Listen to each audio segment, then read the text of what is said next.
Hey, NFL fans, hope you guys are good. Thursday night football is done. Now we got the weekend games, starting with the Chiefs against the Giants. Chiefs coming in from a bye are going against the Giants, who lost miserably to the 49ers, if I can say that. But yeah, the Chiefs coming in here. It's like you've got Andy Reid. I think Andy Reid is a bit like a Bill Belichick type, especially when they get a bye. It's like you give him so much time to prepare and then go against you, and then when he goes against you, he's gonna find so many points to attack. Especially given that he actually saw how he played last week against the 49ers. This is bound to be a game for the Chiefs to win. I would think what the Giants could do is probably try to have a run heavy offense, because you can't really rely on perhaps one or two targets to do you the job against this Chiefs team. But this is football, anything can happen. But I don't see the G-men doing it. Chiefs for me to win this game. Going against the Bucks, against the Dolphins. The Bucks. This is going to be the Florida matchup. Bucks won against the Jets, whereas the Dolphins lost to a very, you could say, I don't know if you could say very good Carolina team. You could say perhaps a very good Cam Newton's team in a sense, because Cam Newton actually run the show, whereas this Miami defense, is actually pretty good. The reason why they couldn't stop Cam Newton was down to the play action. Cam Newton does things that not many quarterbacks can actually do, and that's probably why I think this Miami defense will be well prepared to go against that Bucks offense, and I'm choosing them to win. But I'm also reluctant, knowing that there's a guy called Jay Cutler playing for them. It's hard. It's quite hard to choose between these two. But that Bucks team, they're currently ranked fourth in terms of offense, because you've got targets that the QB can throw the ball to. James is not going to be playing, so Ryan Fitzpatrick has Deshaun Jackson, who actually step up against the Jets. You've also got two very good tight ends in Cameron Braid and OJ Howard. So I don't count the Bucks out in this game, but defense wise, I feel like the Bucks or the Miami Dolphins are going to be able to step up and give the Dolphins a win. Next game, we've got the Rams against the Vikings. This is a matchup between two rejuvenated QBs who haven't played for a different regime. In St. Louis / LA Rams didn't actually bold or perhaps show their true value, and there was actually talk that Case Keenum wasn't actually worthy of being a starter.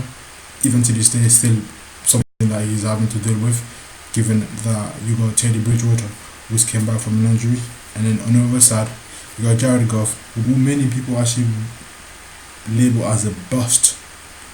But Sean McVay, the genius that he is, has been able to show that this kid is legit, and he's proven that there is a reason why they picked him number one overall. But these two teams, despite their offense prowess, they're also very good defensively. The Rams currently are the highest scoring team. They're going against the Vikings team, which is fifth in terms of points allowed. But offensively, they're not quite bad. Like I said, they've got a 10th best defense or offense. They're going against a very tough team in terms of points, which is ranked third. But Sean McVay is different for me. That Viking defense is good, but Sean McVay is even better. He is a very cerebral manager, coach. He's able to implement certain plays that allow his team to win games. Actually, to make plays that will allow his team to win games, indeed, yeah. And that's the reason why I will go for them to win this game against the Minnesota Vikings. Next game, we got Washington going at the door to the Saints. The Saints were able to demolish the Buffalo Bills last week. Something I didn't see happening. I didn't think Buffalo could actually lose in that manner. And now you've got Washington, who also lost against Vikings, playing at home, going to the Saints. But I feel like Washington could do what they did against Seattle, in the sense that that defense could turn up and actually stop Drew Brees. I know they're playing. I know they're playing at the Dome, where Drew Brees literally is literally on fire pretty much every single time. But they can stop the run. Washington can actually stop the run. Drew Brees hasn't been throwing the ball these days. I'm going to go for Washington to upset the Saints. Captain Kirk is going to turn up. That defense is going to turn up. They're going to get a few picks. They're going to allow that team to win. So Washington winning against the Saints. Cardinals going against the Texans. Texans lost last week against the Rams. I know the Cards are not the Rams. Different style of play. But the Texans this time, I feel like they're gonna try to have a heavier lean towards the run, because you don't have Will Fuller. You're gonna try to find DeAndre Hopkins every single time. So if you got DeAndre Hopkins in your team, definitely start him. He's gonna get at least 10 catches, perhaps 150, between 100 to 150 yards. But that's probably not gonna win you the game, because you've got Patrick Peterson on the other side. He's not gonna lock him down, because Patrick Peterson is in a certain sense not the same Patrick Peterson from previous years. But DeAndre Hopkins is he's an excellent receiver. He's always gonna get his catches. So Cards could actually stop him. Not stop him, actually impede his his chances of getting the ball. But Cards for me are gonna go at it, pass the ball to AP. Adrian Peterson's gonna run, and they've got guys as well that can make plays. Larry on one side, Jerome Brown on the other side. Cards for me to win this game. Lions going against the Bears. Both teams actually, this is a divisional matchup.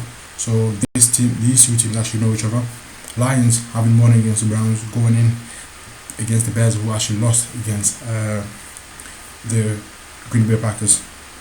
However, the reason why I feel like the Bears are going to win this game is that they will return to their normal ways of playing, which is to hand the ball to Jordan Howard or Tyreek Cohen to actually win the game. You can't allow your rookie QB to throw the ball more than 20 times.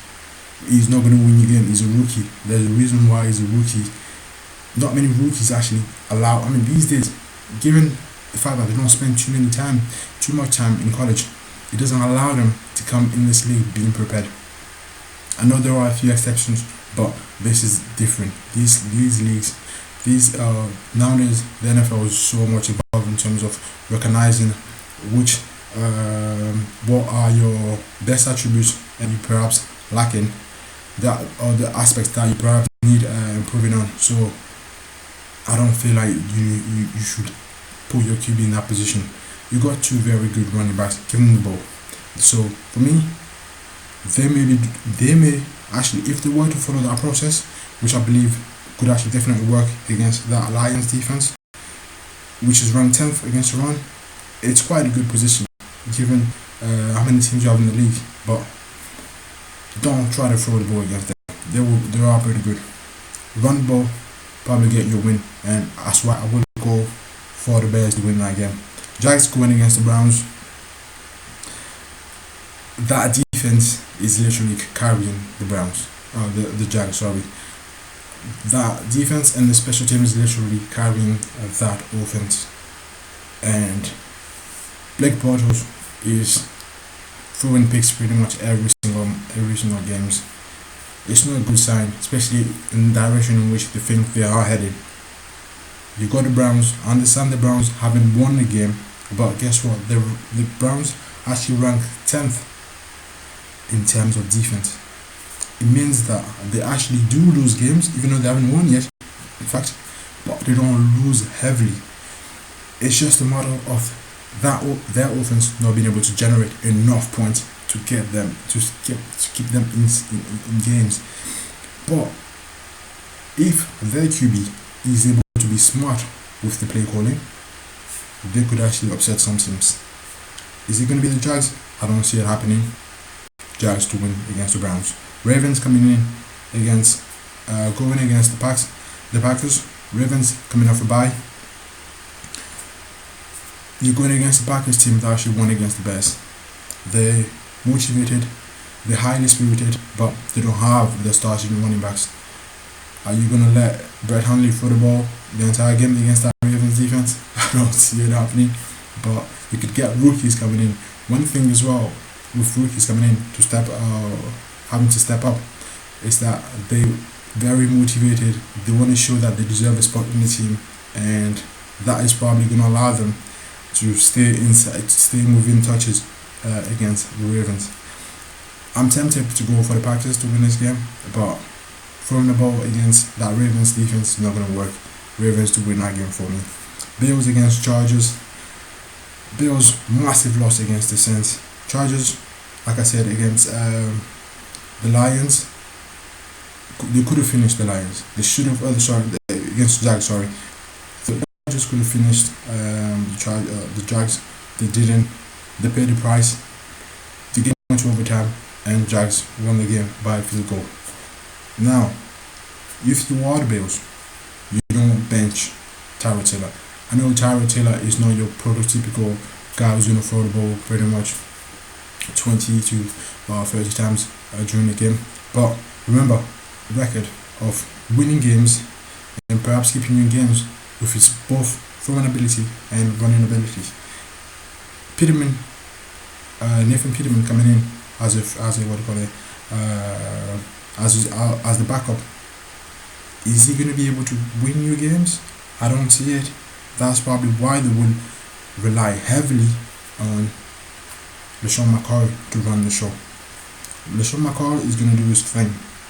The Chargers are also going to try to stop him, but the Chargers have very good combo of running backs that will go against that defense, that Bills defense.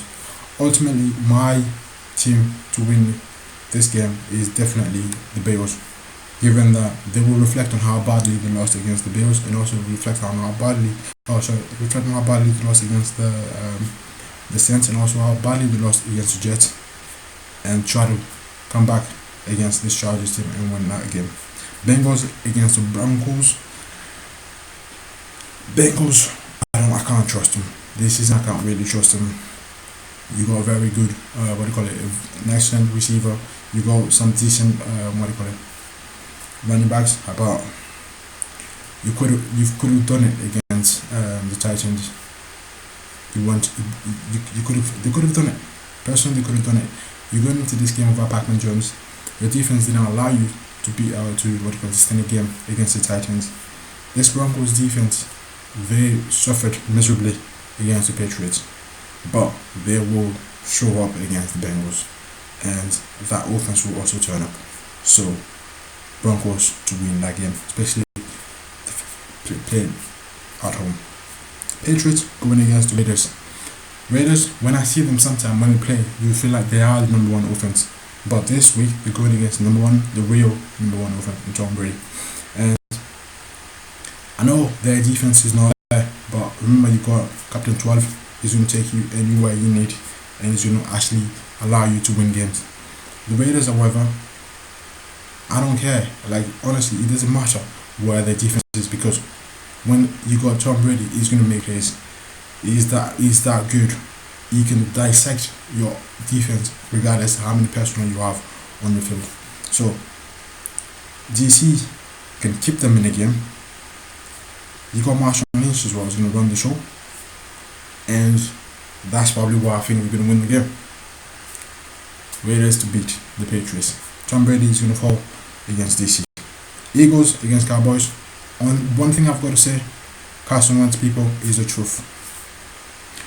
I will repeat, Carson Wentz is the truth. Cowboys, no Zeke, no Sean Lee, probably no Tyron Smith. You're not going to win this game. I love you, but you're not going to win this game. Eagles coming. These guys mean business. Zach Ertz also coming back from injury possibly. They're going to win this game. So the final game is between the Falcons and the Seattle Seahawks for the Monday Night Football. We've got two teams that one is playing well. It's playing okay. Actually, they're playing alright. They were able to beat Dallas in a manner that some people actually perhaps expected, but they didn't expect Adrian Claiborne to get that many sacks in one game. But Seahawks, you go into this game without Richard Sherman. The enforcer is probably not going to be playing. Cam Chancellor is probably out for the season. But I trust Russell Wilson playing at home at Century Link Field. Trust Russell Wilson playing playing in front of that crowd, and then hopefully galvanize the remaining troops. But the Falcons are going on that field where they lost last time in a close game where they should have won. Many pass interference that went cold, and also they won the last matchup between these two teams. You also have to look at the fact that both teams actually know each other. They have similar personnel. You got Quinn, who left the Seahawks to go to Falcons and be the coach there, so he knows how the system works. In a certain sense, you could also say the Seahawks perhaps know that the Falcons defense perhaps trying to emulate what they do on defense, so you may be able to tell Russell may be able to see exactly how to dissect that defense based on how he's used to training with his own defense. So it's going to be an interesting matchup. I believe the Falcons could actually win the game, but this Hawks playing at home. Oh man, I'm already picturing Taylor Gabriel taking the ball for about 70 to 80 yards against that defense. Man, I'm gonna go against the Falcons to win that game. I'm gonna go against the Falcons. Seahawks winning that game, but Taylor Gabriel going for long runs, I can see it happening. But I'm sticking to my guns. I'm going for the Seahawks to win that game. So that's my prediction for this weekend. I hope you guys enjoy your games. Feel free to give me a like, subscribe, and let me know what you think I may need to improve on and what you may need me to deliver. No, it's too much. Yeah, it's too much. But yeah, have a good weekend. Enjoy your games and peace.